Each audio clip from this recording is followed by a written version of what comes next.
नमस्कार मित्रांनो, आज पाहूयात की नवरात्रीचे शास्त्रानुसार संपूर्ण नियम. या उपवासामध्ये काय खावेत आणि काय टाळावेत. नवरात्रीचा उपवास कसा करायचा, कसा सोडायचा, उपवासामध्ये कोणता पदार्थ खायचा. चला तर व्हिडिओला सुरुवात करूयात. तुम्ही जर चॅनलवर नवीन असाल तर प्लीज चॅनलला लाईक आणि सबस्क्राईब करायचं विसरू नका.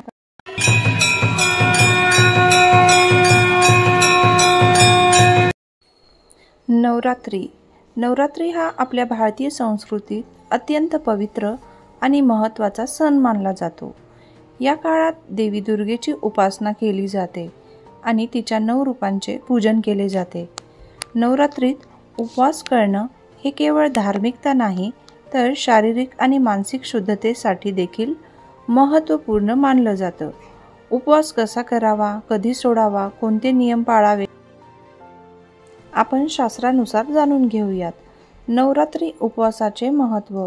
उपवास हे केवळ अन्न न घेण्याचं नाव नाही तर आपलं मन आणि शरीर शुद्ध ठेवण्याचं साधन आहे.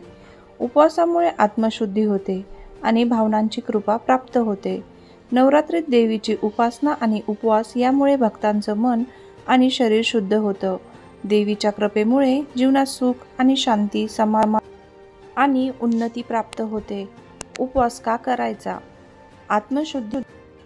उपवास केल्याने शरीरातील टॉक्सिक कमी होतात आणि शरीर शुद्ध होते. मन शांती. उपवास केल्याने मन शांत होते आणि एकाग्रता वाढते. यामुळे ध्यान आणि नामस्मरण करणे सोपे जाते. ईश्वर प्राप्ती. देवीच्या उपासनेत लीन होण्यासाठी उपवास केल्याने भक्ताचं मन शुद्ध राहतं, ज्यामुळे भगवंताची कृपा प्राप्त होते. नवरात्री उपवासाची नियमावली. सकाळी लवकर उठून स्नान करावे. सकाळी ब्रह्ममुहूर्तात उठून स्नान करणे उत्तम मानले जाते. स्नानानंतर देवीच्या मूर्तीला गंध, अक्षता, फुलं अर्पण करावी.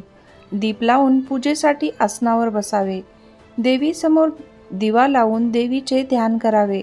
भगवतीची स्तुती म्हणून दुर्गा सप्तशतीचे पठण करावे.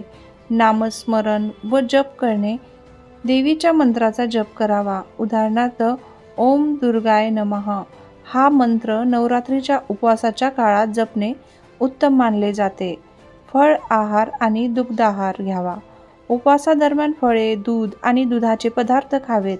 अन्न ग्रहण टाळून शक्यतो फळं, शेंगदाण्याचे वरण किंवा साबुदाणा खिचडी, दुधी भाजी इत्यादी पदार्थ ग्रहण करावेत. पंचगव्याने पूजन. नवरात्रीत देवीचे पंचगव्याने अभिषेक करावा. पंचगव्य म्हणजे दूध, दही, तूप, मध आणि गाईचे गोमूत्र. तुळशीला जल अर्पण. उपवासाच्या दिवशी तुळशीच्या रोपाला गोड पाण्यानं अभिषेक करावा. तुळशीची पूजा केल्याने उपवास फळप्रद होतो. अन्नावर संयम. उपवासाच्या काळात अन्न घेण्यावर संयम ठेवावा. केवळ सात्विक अन्न आणि फल आहार घ्यावा. कांदा, लसूण आणि तिखट पदार्थ टाळावेत. संकल्प सोडून उपवासाची सुरुवात. देवीच्या चरणी संकल्प सोडून उपवासाची सुरुवात करावी आणि उपवास करताना आपल्या मनात शुद्धता ठेवावी. कथा ऐकणे आणि ध्यान करणे. देवीची कथा ऐकावी किंवा स्वतः वाचावी. ध्यानात मन लावून देवीचं ध्यान करावं. उपासनेच्या वेळी सतत नामस्मरण, जय माता दी किंवा ओम ये श्री क्ली चामुंडाय विचे हा मंत्र सतत जपत राहावा. उपवासातील नियम व त्यामध्ये खाल्ले जाणारे पदार्थ. उपवासाच्या दिवशी सात्विक अन्न खावं. मखाना, साबुदाणा, शेंगदाणे, राजगिरा, दुधी भोपळा, फळं आणि दूध यांचा समावेश असावा. कच्चं मीठ टाळून सेंद्रिय मीठ वापरावं. फळांमध्ये सफरचंद, केळी, डाळिंब, संत्रे, द्राक्षे यांचा समावेश असावा. भाज्यांमध्ये दुधी भोपळा, रताळं आणि सुरण खावं. साबुदाण्याची खिचडी, शेंगदाण्याचं वरण, राजगिरा, चकली आणि फळांचा रस उपवासासाठी योग्य असतात. उपवास सोडताना काय करावे? उपवास सोडताना पहिल्यांदा देवीला नैवेद्य दाखवावा. त्यानंतर पंचामृत, दूध, दही, मध, तूप, साखर ग्रहण करून उपवास सोडावा. उपवास सोडताना सात्विक अन्न खावं. उग्र आणि तिखट पदार्थ टाळावेत. उपासनेतील काही प्रमुख मंत्र. ओम दुर्गाय नमः या मंत्राचा जप नवरात्रीत करावा. देवीची कृपा प्राप्त होईल. जय माता दी हे नामस्मरण नवरात्रीत सतत जपावे। ओम एकली चामुंडाय विजय या मंत्राचा जप दुर्गा सप्तशती वाचनाच्या वेळी करावा।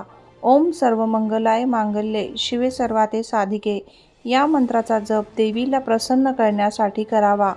उपवासातील सेवा, तुळशीला जल अर्पण, तुळशीच्या झाडाला रोज अर्पण करावं।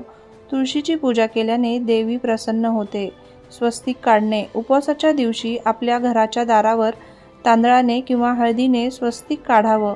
स्वस्तिक हे शुभत्वाचं प्रतीक आहे। दिवा लावणे, देवीसमोर तुपाचा दिवा लावावा, ज्यामुळे आपल्यावर देवीची कृपा राहते। उपवासाची वेळ आणि तिथी, नवरात्री उपवास। पहिली रात्री 9 एप्रिल, दुसरी 10 एप्रिल, तिसरी 11 एप्रिल, चौथी 12 एप्रिल, पाचवी 13 एप्रिल, सहावी 14 आणि सातवी 15 एप्रिल, आठवी 16 एप्रिल, नववी 17, दशमी 18 एप्रिल, विजयादशमी। उपसंहार, नवरात्री हा काळ आत्मशुद्धीचा आणि भगवतीच्या कृपेची प्राप्ती करण्याचा असतो। शास्त्रानुसार उपवास आणि उपासना केल्याने देवी प्रसन्न होते आणि जीवनात सर्व प्रकारचे संकट दूर होतात। उपवास हा केवळ धार्मिक परंपरा नाही, तर तो आपल्या मानसिक आणि शारीरिक शुद्धतेचा मार्ग आहे। देवीची उपासना, नामस्मरण आणि सेवा यामुळे आपले जीवन मंगलमय होते। नवरात्रीच्या उपवासादरम्यान शास्त्रानुसार आपल्या शुद्धतेसाठी काही गोष्टींचे पालन करणे अत्यंत महत्त्वाचे असते। यामधील महत्त्वाचा एक नियम म्हणजे चामड्याच्या वस्तूंचा वापर टाळावा, कारण त्यांना अशुद्ध मानलं जातं। यासोबत ब्रह्मचर्याचं पालन करणं देखील अत्यंत आवश्यक आहे। या काळात जमिनीवर किंवा साध्या आसनावर झोपणं श्रेयस्कर मानलं जातं, ज्यामुळे मनाची शुद्धता आणि एकाग्रता वाढते। मनावर संयम ठेवणे, नवरात्रीच्या उपवासाच्या काळात अत्यंत महत्त्वाचं आहे। या काळात मनाचं नियंत्रण आणि शुद्धता साधणे आवश्यक आहे, कारण आध्यात्मिक उन्नती मनावर संयम ठेवून आपण आध्यात्मिक साधना करू शकतो। हे ध्यान, प्रार्थना आणि देवीच्या उपासनेने अधिक एकाग्रता साधण्यास मदत करतं। नकारात्मक विचारांना थांबवणं, संयम ठेवण्यामुळे नकारात्मक विचारांवर नियंत्रण ठेवता येतं, जे आपली मानसिक शांतता कायम ठेवण्यासाठी आवश्यक आहे। इच्छाशक्तीला बळकटी देणे, संयमामुळे आपल्याला इच्छाशक्तीला बळकट देण्याची संधी मिळते, ज्यामुळे उपवास आणि साधना अधिक प्रभावीपणे करता येते। शरीर आणि मनाची शुद्धता, संयम ठेवून आपलं मन आणि शरीर शुद्ध राहतं, जे नवरात्रीच्या उपासनेमध्ये आवश्यक आहे। उपवासाच्या परंपरेचा पूर्ण केला जातो, याला पूर्णाहुती असे म्हणतात, ज्यामुळे उपासकाची इच्छा पूर्ण होते। आनंद व उत्सव, हा आहार साजरा करताना आनंदी वातावरण तयार होते।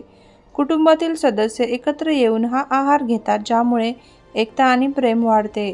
उपासकांनी ठेवलेली गोष्ट, दसऱ्याच्या दिवशी उपवास सोडताना पुरणपोळी किंवा दहीभात खाण्याची परंपरा त्यांच्या श्रद्धेचं प्रतीक आहे। हे खाणं केल्यानंतर उपासकांना नवा उत्साह आणि ऊर्जा मिळते।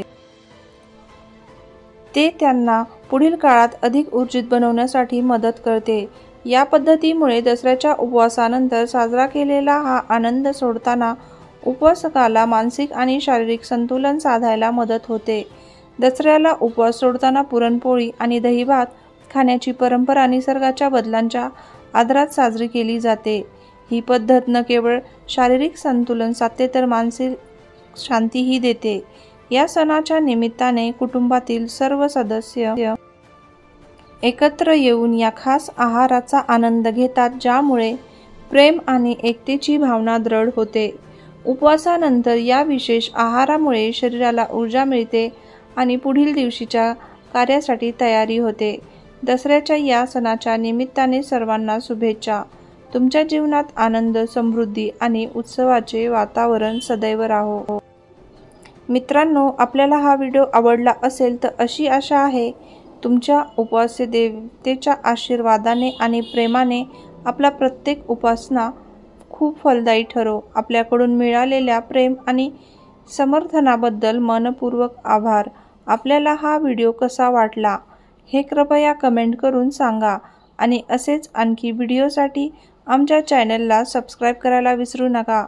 आपल्या जीवनात सुख, समृद्धी आणि आनंद कायम राहो. सतर्क रहा, जागरूक रहा. धन्यवाद.